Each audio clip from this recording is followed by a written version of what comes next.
सागर गोपांग अवामी तहरीक जी बहादुर साथी मरूम अदी सालिया गोपांग जो लाडलो पुट इंतहाई आर्टिस्ट ऐं तख्लीकी ज़हन जो स्वभाव रखंदड़ सुलझणो ऐं सदाई उदास रहंदड़ नौजवान कल रात ख़ुदकुशी करे पंहिंजी ज़िंदगी जो ॾीओ उजाए छॾियो, जंहिं लाइ अंदाज़ो हो त उन पोयां अमर सालिया गोपांग जी बेवक़्ती मौत जो दर्द लिकियल हो, पर ईअं न हो। सागर हुन मुल्क में वधंदड़ बेरोज़गारी ऐं मुआशी ऐं ख़ासि तौर ते समाजी हालतुनि मां तंग थी ख़ुदकुशी के पंहिंजो आख़िरी सहारो समझो।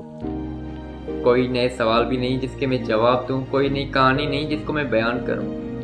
आखिर जिंदगी कटी तो रही है, वक्त बस गुजर ही तो रहा है। किसकी क्या गिला करूं, किसको मैं क्या शिकवा दूं? क्या जिंदगी का यही मकसद था?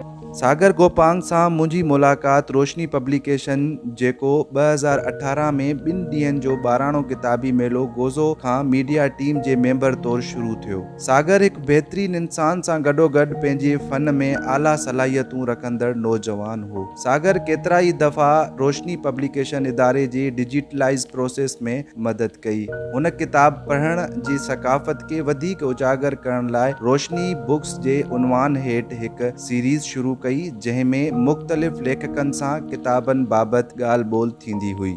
सागर जहिड़ा ॿिया केतिरा ई नौजवान ज़िंदगी खां एतिरो जल्दी बेज़ार अलाए छो थी वेंदा आहिनि। जॾहिं नौजवान ज़िंदगी जे इंतहाई दिलचस्प मरहले में दाख़िल थियनि था त उन्हनि वटि मौक़नि, वसीलनि ऐं उम्मीदनि जो सलाह तवाज़ुन मौजूदु न हुअण सबबि उहे ज़िंदगी मां बोर ऐं नाउमीद थी वेंदा आहिनि। पाकिस्तान में को बि अहिड़ो इदारो नाहे जेको नौजवाननि जी ज़हनी सेहत खे बहितर बणाइण में ऐं उन्हनि खे ख़ुशहाल ज़िंदगी गुज़ारण में मदद करे। नौजवाननि खे ज़हनी सेहत, ख़ुदकुशी जी रोकथाम, शादी, ईमान जे ॻोल्हा, शादी खां पोइ जी सलाह मशवरे, रिश्ता बरक़रार रखण, हरासां करण वग़ैरह बाबति अॻु खां बि वधीक ज़रूरत आहे, छो त गुज़िरियल 5 सालनि दौरान नौजवाननि में ख़ुदकुशी जे वाक़िअनि में तमामु घणो इज़ाफ़ो थियो आहे। ख़्वाहिश आहे त नौजवाननि सां गॾु तरबियत ऐं सलाह मशवरे जा सेशन क़ाइमु करे उन्हनि जी सलाहियतुनि खे बहितर बणाइजे। उहा ई सागर ऐं सागर जहिड़नि नौजवाननि जन ख़ुदकुशी जो रस्तो चूंडियो उन्हनि जी हक़ीक़ी कामयाबी हूंदी।